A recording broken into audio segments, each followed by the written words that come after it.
Good evening. We begin tonight with the water leak that shut down the heart of Adelaide. From the zoo to Calvary Hospital, surgeries were cancelled and school kids sent home after a city substation flooded. A 3-kilometre radius of the CBD for hours plunged into darkness. Living on the 29th floor, John McKinlay was this morning literally left high and dry. Your only way out is via the fire exit.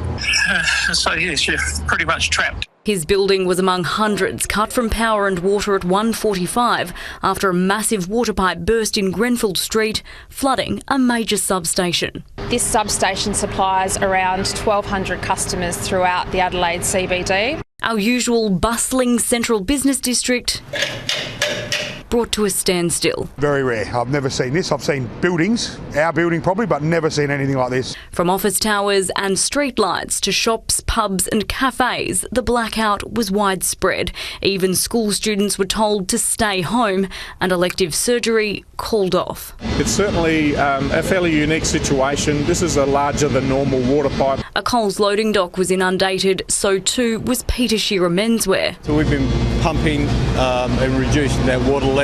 But those affected say the flow of information on possible restoration was slow. That's the frustrating point. If it goes too long, you're going to lose a couple of $1,000. And no amount of manners could speed things up. Electricity and water never mix, and the safety of our crews and the community is of paramount importance. By 8 a.m, 600 customers had been restored, including the hospital, and by midday, just 29 were left in the dark.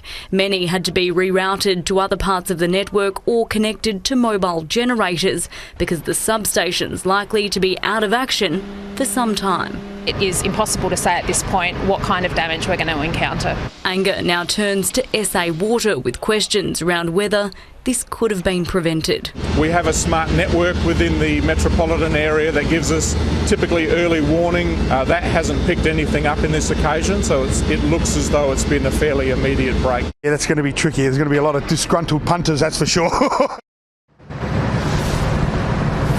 And that inconvenience continues tonight here in the city with 4 major buildings still without power, the biggest being Rundle Place Shopping Centre. SA Power Networks is expected to work into the night, establishing new temporary cable supply with hopes at least 3 buildings will be back on the grid by tomorrow night. So, Rosanna, shoppers and workers are urged to use patience around Grenfell Street here over the weekend.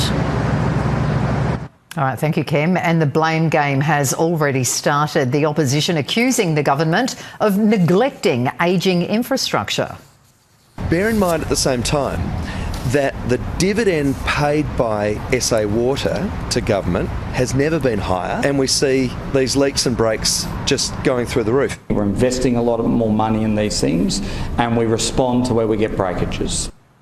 SA Water figures show the number of burst mains has surged by 30% since 2022. The distraught South East community is tonight rallying around the family of Helena Wright and their 2 small children whose deaths are being treated as a murder-suicide. Michaela Kamarik joins us in the studio. Michaela, almost $12,000 has already been raised. It has, Will. A close friend of the family has organised an online fundraising campaign, and for the first time we're introduced to the 2 children. This is Helena, her husband Brad, 2-year-old Hazel and little Lewis, the 3-month-old baby boy whose body still hasn't been found. The family photograph uploaded to a GoFundMe page that's been established to raise money to help pay for a funeral service as well as flights for Helena's family who live in Estonia and to help Brad to keep on keeping on. The campaign's hoping to raise $75,000. The bodies of 36-year-old Helena Wright and her daughter were found in the ocean off Port MacDonnell on Monday morning. The day before, police have confirmed she attended a cop station in Mount Gambier, but it's not clear why. The deaths are being treated as a murder-suicide.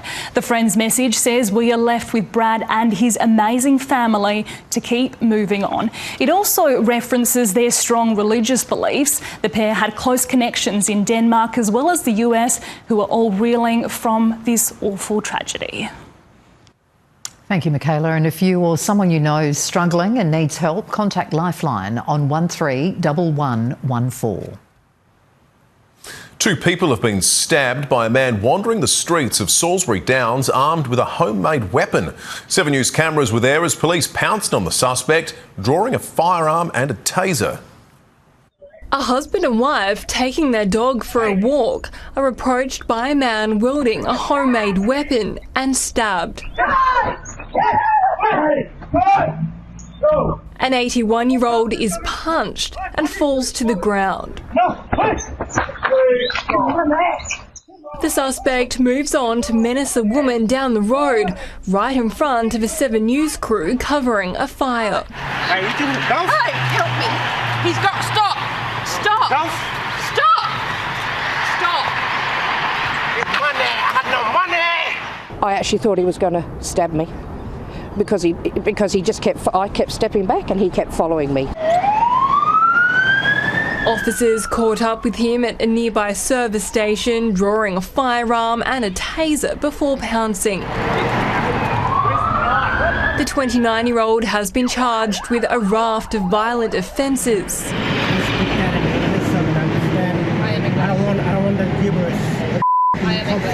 Witnesses have praised police for swiftly arresting the suspect, acknowledging it's been a trying week for Northern Suburbs patrols. I couldn't do it. They're amazing.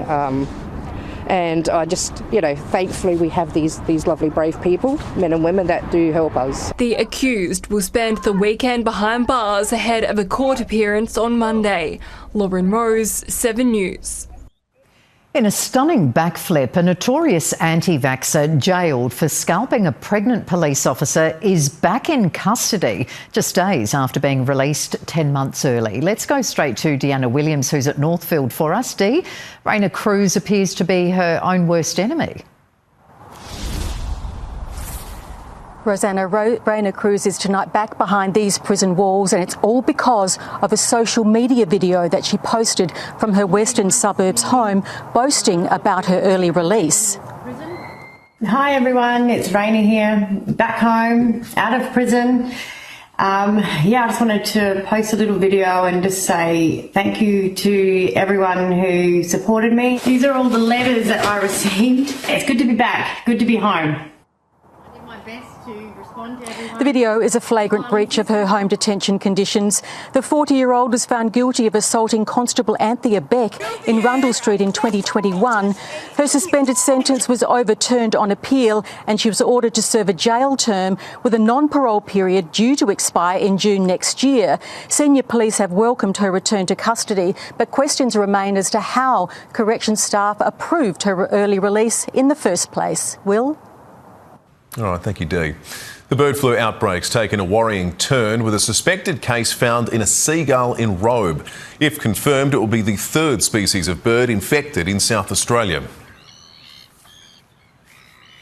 There are just so many more seagulls in South Australia, so this could potentially rapidly spread across the state now through our seagull populations. The Invasive Species Council is calling for a $200 million wildlife resilience fund. The number of confirmed cases has risen to 19 in SA after another 4 turns on KI returned positive tests.